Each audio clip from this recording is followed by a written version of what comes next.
गौतम बुद्ध के समय में वैशाली राज्य में एक बहुत ही प्रसिद्ध वेश्या रहती थी जिसका नाम था आम्रपाली। वह बहुत ही सुंदर थी और राजा ने उसे नगरवधु घोषित कर दिया था, यानी कि पूरे शहर की पत्नी। उसके महल के द्वार पर सदा सोने के रथ खड़े रहते थे, यहां तक कि महान राजाओं को भी उससे मिलने के लिए इंतजार करना पड़ता था। वह केवल एक वेश्या थी, लेकिन इतनी अमीर हो गई थी कि वह राज्य खरीद सकती थी। आम्रपाली का शरीर जितना सुंदर था, उससे कहीं सुंदर उसकी आत्मा थी, जो सच्चे प्यार के लिए तरसती थी। क्योंकि आम्रपाली खुद से वेश्या नहीं बनी थी, उसे जबरदस्ती राजा ने वेश्या बनाया था। आम्रपाली के वेश्या बनने के पीछे एक कहानी है। आम्रपाली अपने ग्राहकों को बहुत प्यार करने का दिखावा करती थी, क्योंकि उसे इसके लिए भुगतान किया जाता था, लेकिन अंदर से वह उन सब से नफरत करती थी, क्योंकि वह सभी उसका इस्तेमाल एक भोग की वस्तु के रूप में करते थे। एक इंसान के रूप में उसका सम्मान कोई नहीं करता था। एक दिन आम्रपाली अपने महल की बालकनी में खड़ी थी। अचानक उसने महल के सामने से एक युवा बौद्ध भिक्षु को गुजरते हुए देखा, जिसके पास कुछ भी नहीं था सिवाय एक भिक्षा पात्र के, लेकिन उसके पास जबरदस्त जागरूकता थी और लोगों को खुद की ओर आकर्षित करने की अद्भुत शक्ति थी।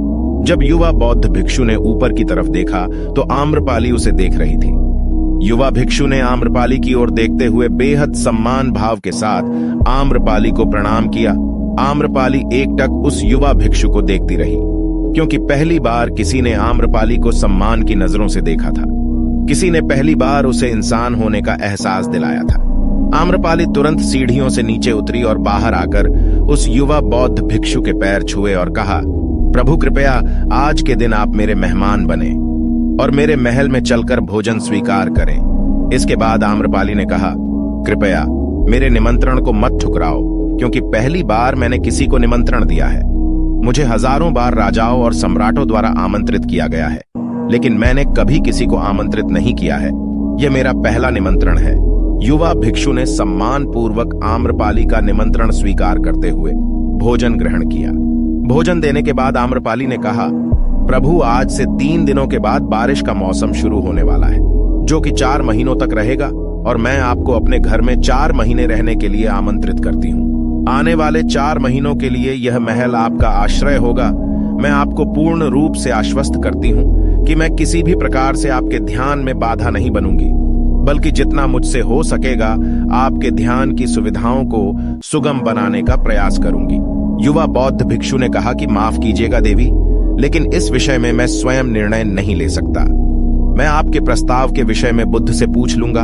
अगर वह मुझे अनुमति देंगे तो मैं आपके महल में आश्रय अवश्य स्वीकार कर लूंगा। इतना कहकर वह बौद्ध भिक्षु वहां से चला गया।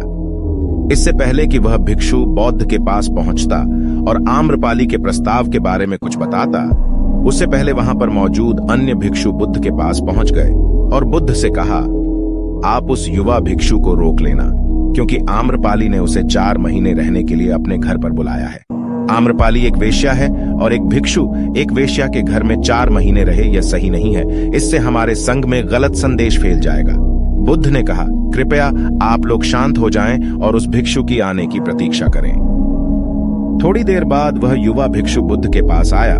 उसने आते ही बुद्ध के पैर छुए और उन्हें पूरी कहानी सुनाते हुए कहा कि हे बुद्ध, नगर की एक आम्रपाली नाम की महिला ने मुझे बारिश के 4 महीने अपने घर पर रहने के लिए आमंत्रित किया है। मैंने उसके निमंत्रण का भी कोई जवाब नहीं दिया। मैंने उससे कहा है कि अगर आप मुझे उसके घर पर रहने की आज्ञा देंगे तभी मैं उसके घर पर रहने के लिए जाऊंगा। अतः बुद्ध आप जो कहेंगे मैं वही करूंगा। उस युवा भिक्षु ने आम्रपाली के विषय में वेश्या शब्द का प्रयोग न करते हुए केवल महिला शब्द का प्रयोग किया। बुद्ध ने उस युवा भिक्षु की आंखों में देखा और कहा, तुम रह सकते हो। तभी अचानक एक बूढ़ा भिक्षु खड़ा हुआ और बोला कि बुद्ध, यह सही नहीं है। यह युवा भिक्षु एक सच्चाई छुपा रहा है। इसका कहना है कि एक आम्रपाली नाम की महिला ने अपने घर पर रहने के लिए इसे आमंत्रित किया है, लेकिन वह एक महिला नहीं है, वह एक वेश्या है। बुद्ध ने कहा कि मैं जानता हूं, क्योंकि इसने वेश्या शब्द का प्रयोग नहीं किया है। इसका अर्थ है कि उसके मन में उसके लिए सम्मान का भाव है, इसीलिए मैं इसको वहां रहने की अनुमति दे रहा हूं। वहां मौजूद हजारों भिक्षुओं को विश्वास नहीं हो रहा था कि बुद्ध ने एक युवा भिक्षु को एक वेश्या के घर में रहने की अनुमति दे दी है। अगले 3 दिनों के बाद युवा भिक्षु आम्रपाली के घर रहने के लिए चला गया। उसके जाते ही वहां पर उपस्थित अन्य भिक्षु उसके विषय में तरह तरह की बातें बनाने लगे। बुद्ध ने सभी को शांत करते हुए कहा, मुझे उस पर विश्वास है। मैंने उसकी आंखों में देखा है कि उसके भीतर तनिक भी भोग की इच्छा नहीं थी। अगर उस भिक्षु का ध्यान गहरा है तो वह आम्रपाली के हृदय को परिवर्तित कर देगा। Vertical bar. और अगर भिक्षु का ध्यान गहरा नहीं है तो आम्रपाली अपने शारीरिक आकर्षण से भिक्षु को परिवर्तित कर देगी। यह एक प्रश्न है ध्यान और शारीरिक आकर्षण का, जिसका उत्तर हमें 4 महीने के बाद मिलेगा। बुद्ध की बात सुनकर वहां पर उपस्थित भिक्षुओं ने कहा कि बुद्ध, उस युवा भिक्षु पर बहुत अधिक भरोसा करके आप अनावश्यक जोखिम उठा रहे हैं। वह भिक्षु युवा है और आम्रपाली बहुत सुंदर है। समय प्रारंभ हुआ और वर्षा ऋतु के 4 महीने बीत गए। वह युवा भिक्षु वापस आ गया। उसने आते ही बुद्ध के पैर छुए और उसी युवा भिक्षु के पीछे आम्रपाली भी आई हुई थी। उस युवा भिक्षुक ने आम्रपाली का बुद्ध से परिचय कराते हुए कहा, बुद्ध, ये आम्रपाली है और यह आपसे दीक्षित होना चाहती है। यह एक अनोखी महिला है। यह न केवल सुंदर है बल्कि इसकी आत्मा भी उतनी ही शुद्ध है जितनी आप कल्पना कर सकते हैं। आम्रपाली ने बुद्ध के पैर छुए और कहा, मैं पहली बार देखने भर से इस युवा भिक्षु से प्रेम करने लगी थी। इसीलिए मैंने अपने सौंदर्य से कई बार इसे आकर्षित करने का प्रयास किया, लेकिन मैं पूर्ण रूप से असफल रही। इसके बजाय इस युवा भिक्षु ने मुझे ध्यान के प्रति जागरूक किया और एहसास कराया कि वास्तविक जीवन भोग नहीं परंतु ध्यान है। इसीलिए बुद्ध, मैं अपनी सारी संपत्ति आपके शिष्यों को दान में देना चाहती हूँ और शेष जीवन ध्यान में बिताना चाहती हूँ। इसके बाद आम्रपाली बुद्ध के शिष्यों में पहली महिला हुई जिन्हें आत्मज्ञान की प्राप्ति हुई। बुद्ध ने अपने पंथ के सभी शिक्षकों से कहा, यदि तुम वेश्याओं की संगति से डरते हो तो उस डर का उस वेश्या से कोई लेना देना नहीं है, बल्कि वह डर तुम्हारे बेसुध मन की उपज है, क्योंकि तुमने अपनी कामुकता को दबा दिया है और काम ऊर्जा को दबाया नहीं जा सकता। इसको केवल रूपांतरित किया जा सकता है। दोस्तों, हम सभी अपनी काम वासना को खत्म करने के लिए उसका दमन करना चाहते हैं, उसको दबाना चाहते हैं। लेकिन काम वासना एक ऊर्जा होती है, एक एनर्जी का सोर्स होता है।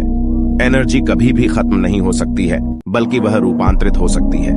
अगर आप अपनी काम वासना की ऊर्जा शक्ति को दूसरी जगहों पर, दूसरे दिशाओं में परिवर्तित करेंगे तो ही आप काम वासना से छुटकारा पा सकते हैं। लेकिन याद रहे, काम वासना से छुटकारा पाने के बारे में हमें सोचना भी नहीं है। हमें बस अपनी ऊर्जा को परिवर्तित करना है। हम उसे अपनी रचनात्मक शक्ति के लिए प्रयोग कर सकते हैं, ध्यान के लिए प्रयोग कर सकते हैं। और जैसे जैसे हम उन ऊर्जा शक्ति को होश से भरेंगे तो हमारे जीवन में काम वासना से भी ज्यादा आनंद पैदा हो जाएगा और उसके बाद काम वासना का आनंद हमें उसके सामने तुच्छ लगने लगेगा। अगर यह कहानी आपको ज्ञानवर्धक लगी हो तो कमेंट सेक्शन में जरूर बताएं। धन्यवाद।